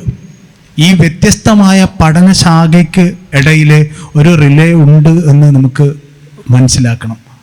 റിലേ ഇല്ലെങ്കിൽ ഞാനൊരു കാര്യം ചോദിക്കുന്നത്, എത്രയോ കാലമായി അബോധം എന്താണ്, നമ്മുടെ മനസ്സിൽ എന്താണ് എന്നുള്ളതൊക്കെ നമ്മൾ ഇതുവരെ ധരിച്ച് വശായിരിക്കുന്നത് ഒക്കെ എന്തിൽ നമ്മൾ പോലും അറിയാതെ എന്താണ് ഈ ഫ്രോയിഡിയൻ സൈക്കോളജിയിലും അതുപോലെ തന്നെ മാർക്സിയൻ തത്വചിന്തയിലും രാഷ്ട്രീയ ചിന്തയിലും ഒക്കെ ഉറച്ചിട്ടുള്ളതാണ്. അതുകൊണ്ട് ഞാൻ പറഞ്ഞു വരുന്നത്, ഇത് നമ്മൾക്ക് ഏതെങ്കിലും ഒരു ഡിസിപ്ലിൻ്റെ ഒരു കള്ളിയിൽ ഒതുക്കാൻ വേണ്ടി പറ്റില്ല.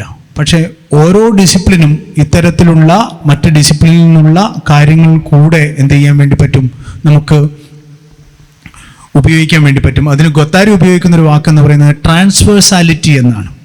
ഡിസിപ്ലിനുകൾക്ക് കുറുകെ ഉണ്ടാവുന്ന ഒരു രീതിയിലുള്ള സഞ്ചാരമാണ് ഒരുപക്ഷെ ഇത്തരത്തിലുള്ള പഠനങ്ങൾ ഉപയോഗപ്പെടുത്തുന്നത്. അത് ഒരേ സമയം തന്നെ ഡിസിപ്ലിനുകൾക്ക് കുറുകെയുള്ള ഒരു ചലനാണ്. അതേസമയം തന്നെ ഇത് ഓരോ ഡിസിപ്ലിനെയും ബലപ്പെടുത്തുകയും ചെയ്യുന്നുണ്ട്. ഇത്തരത്തിലുള്ള പുതിയ പുതിയ ഭാഗങ്ങൾ പഠനങ്ങൾ ഉണ്ടാകുന്നതിനോടുകൂടെ അത് ഓരോ ഡിസിപ്ലിനെയും, ഫിലോസഫിനെയും അതുപോലെ തന്നെ ആന്ത്രോപോളജിനെയും പിന്നെ അതുപോലെ തന്നെ ലിറ്ററേച്ചറിനെയും ഒക്കെ അത് ബലപ്പെടുത്തുകയും ചെയ്യുന്നുണ്ടെന്നാണ് തോന്നുന്നത്.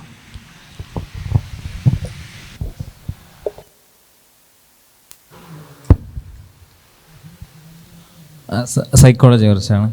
അപ്പോൾ ഈ അൺകോൺഷ്യസ് ആ തോട്ടിൽ ഫ്രോയിഡിൻ്റെ സൈക്കോസെക്ഷൽ പ്രത്യേകിച്ച് അതിലൊക്കെ പ്രശ്നമുണ്ടെന്ന് പറഞ്ഞു. എന്നാലും ഈ സൈക്കോ ഡൈനാമിക് തിയറിയൊക്കെ പൊതുവിലും സ്വീകരിക്കപ്പെടുന്നില്ല, ഫ്രോയിഡിൻ്റെ തന്നെ. അപ്പോൾ അപ്പോൾ മൊത്തമായിട്ട് ഈ സൈക്കോസെക്ഷൽ ഒന്നുള്ളത് കൊണ്ട് മാത്രം തള്ളപ്പെടേണ്ട ഒരു ഭാഗമാണോ ഫ്രോയിഡ്?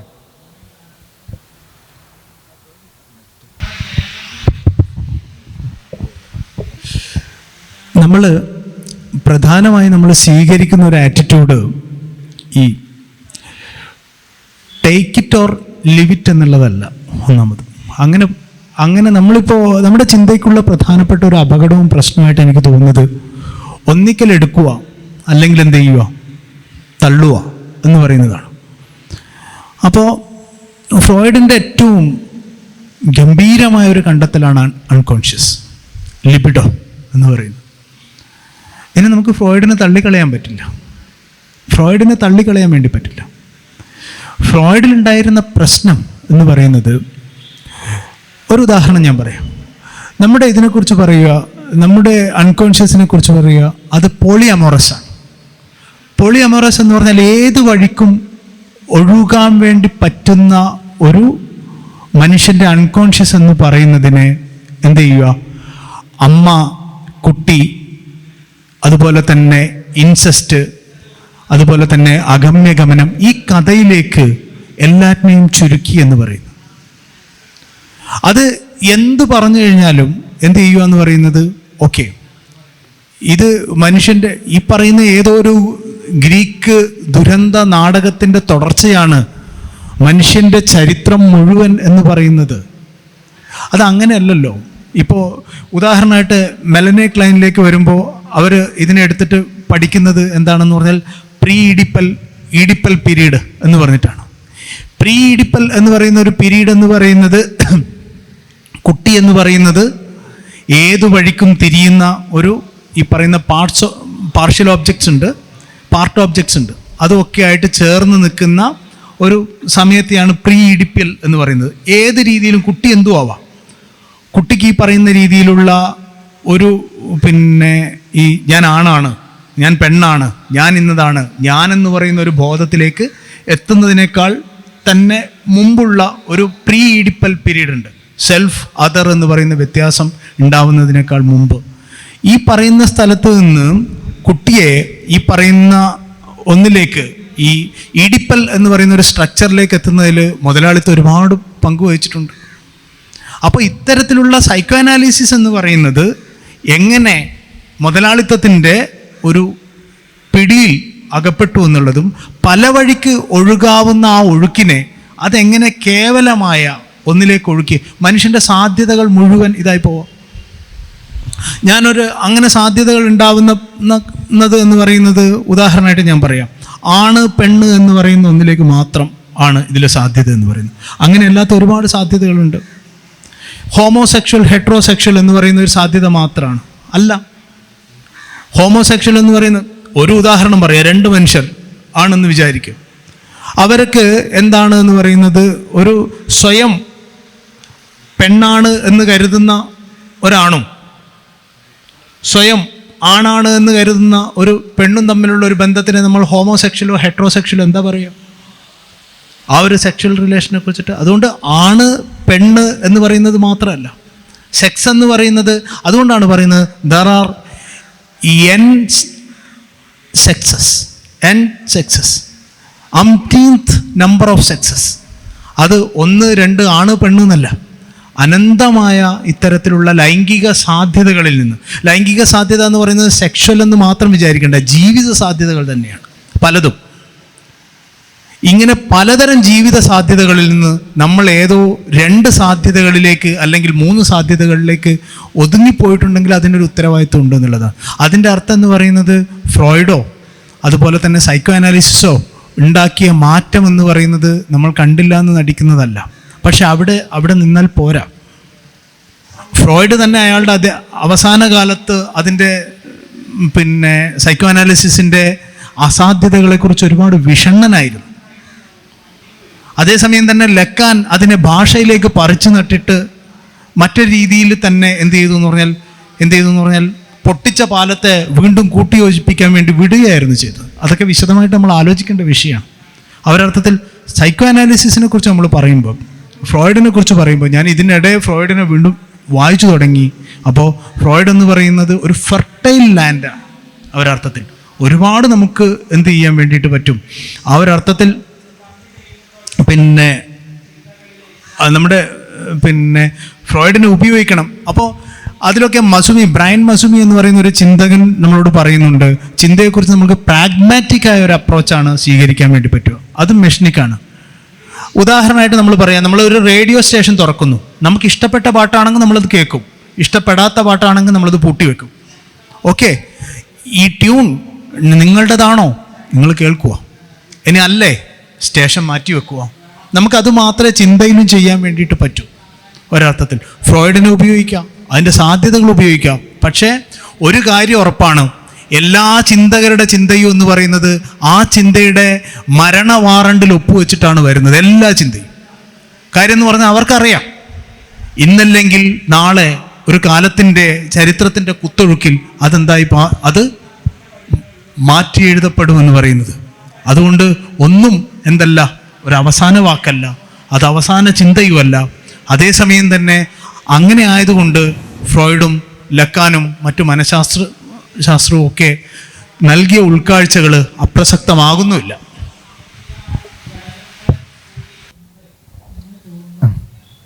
ചിന്തയുമായി ബന്ധപ്പെട്ടാണ് ഇവിടെ സംസാരം എന്ന് മനസ്സിലായി, ഞാനിപ്പോൾ എത്തുന്നുള്ളൂ. അപ്പോൾ മനുഷ്യൻ്റെ ഈ ചിന്താശേഷി, വിവിധങ്ങളായ ചിന്തകളെ കുറിച്ചാണ് ചർച്ച. അപ്പം ഇപ്പം AI പല ടൂൾസും വന്നു. അപ്പോൾ ഈ ജെമിനി, ChatGPT ഇങ്ങനെ ഒരുപാട് 50ഓളം ടൂൾസുകളുണ്ട്. ഇനിയും വരികയാണ്, ഇങ്ങനെ പുതിയത് വന്നുകൊണ്ടിരിക്കുകയാണ്. അപ്പോൾ ഈ മനുഷ്യൻ്റെ ചിന്താശേഷി കുറയുകയാണോ ചെയ്യുക അതോ കൂടുകയാണോ ചെയ്യുക എന്നതാണ് ചോദ്യം.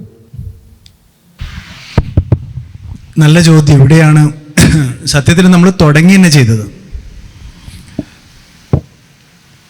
എന്തായിരുന്നു മനുഷ്യൻ്റെ ചിന്താശേഷി എന്നാണ് നമ്മൾ ചോദിച്ചു തുടങ്ങിയത്. ഇവിടെ നമ്മൾ ആദ്യം തന്നെ പറഞ്ഞൊരു ഉദാഹരണം എന്ന് പറഞ്ഞത്, ഒരു മൊട്ടുസൂചിക്ക്, അല്ലെങ്കിൽ നമ്മൾ ആദ്യം പറഞ്ഞ ഉദാഹരണം, ഒരാണി ഒരു ചുമരിനെ മുൻകൂട്ടി കാണുന്നുണ്ട്. ചുമരില്ലാതെ ആണിയില്ല. അതേപോലെ ആണി ഒരു ഹാമറിനെ കാണുന്നുണ്ട്.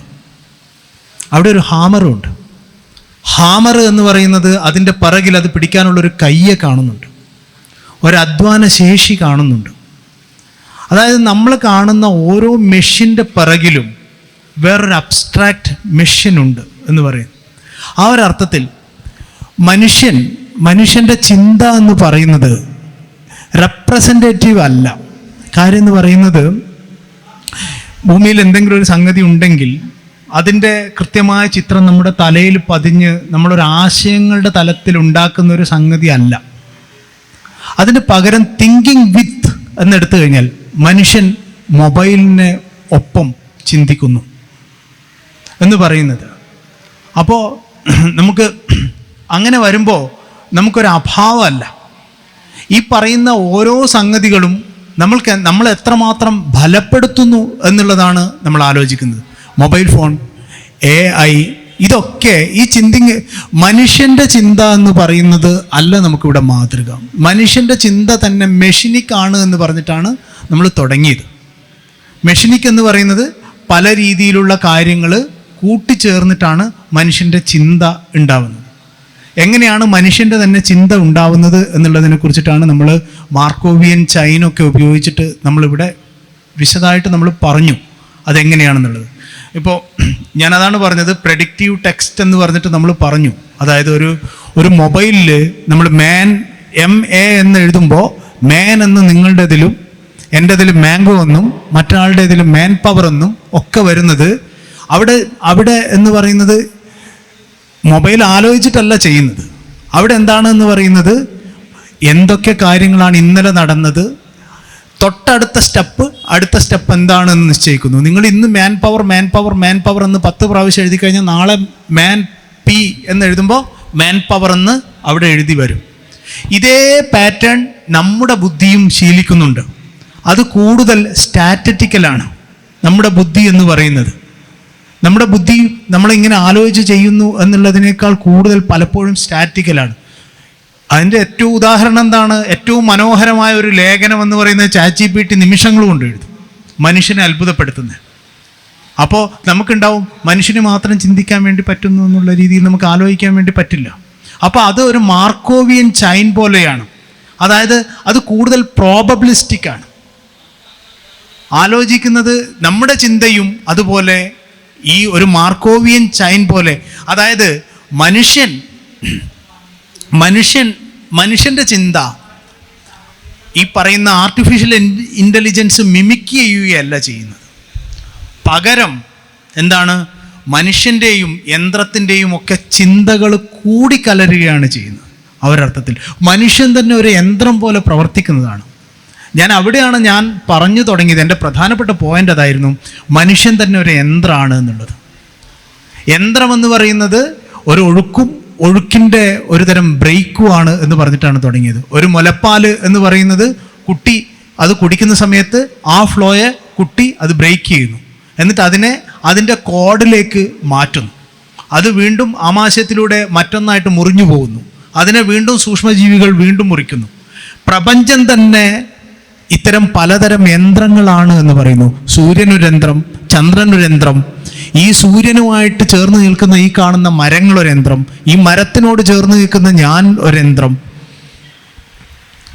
അതുകൊണ്ടാണ് ഇവിടെയാണ് നമ്മൾ ആലോചിക്കേണ്ടത്. ലിബിനിസിന്റെ വാക്ക് ഞാൻ പറഞ്ഞത്, മെഷീൻസ് ഓഫ് മെഷീൻ, യന്ത്രങ്ങളുടെ യന്ത്രം എന്ന് പറയുന്ന ഒരു സങ്കല്പത്തിലേക്ക് പോകുന്നു. എല്ലാ യന്ത്രവും എന്തുകൊണ്ട് നിർമ്മിച്ചിരിക്കുന്നു എന്ന് ചോദിച്ചു കഴിഞ്ഞാൽ ഒറ്റ ഉത്തരവേ ഉള്ളൂ, മറ്റ് യന്ത്രങ്ങളെ കൊണ്ടാണ് ഓരോ യന്ത്രവും നിർമ്മിച്ചിരിക്കുന്നത്. Machines of machine. അപ്പോൾ അങ്ങനെ നമ്മൾ പറയുമ്പോൾ ഒരു ഉദാഹരണമുള്ളൂ. ഹൈദഗറാണ് പറഞ്ഞത് മനുഷ്യൻ ഉണ്മയുടെ ഇടയനാണ് എന്ന്. നിസാർ അഹമ്മദിൻ്റെ ഒരു പുസ്തകത്തിൻ്റെ പേരും ഉണ്മയുടെ ഇടയൻ എന്നാണ്. എന്നാൽ നേരെ ദെല്യൂസും കൊത്താരിയിലും എത്തുമ്പോൾ അവർ പറയുന്ന വാക്ക് ഇതാണ്, മനുഷ്യൻ ഉണ്മയുടെ ഇടയനല്ല, പകരം എറ്റേണൽ കസ്റ്റോഡിയൻ ഓഫ് മെഷീൻസ്. ഈ പറയുന്ന ഈ യന്ത്രങ്ങളുടെ പരിപാലകനായ ഒരു യന്ത്രമാണ് മനുഷ്യൻ. യന്ത്രങ്ങളുടെ പരിപാലകനായ ഒരു യന്ത്രമാണ് മനുഷ്യൻ. അത് തന്നെയാണ് ജീവന്റെ അടിസ്ഥാനം. ഈ യന്ത്രപരതയാണ് ജീവന്റെയും ചിന്തയുടെയും അടിസ്ഥാനം എന്നാണ്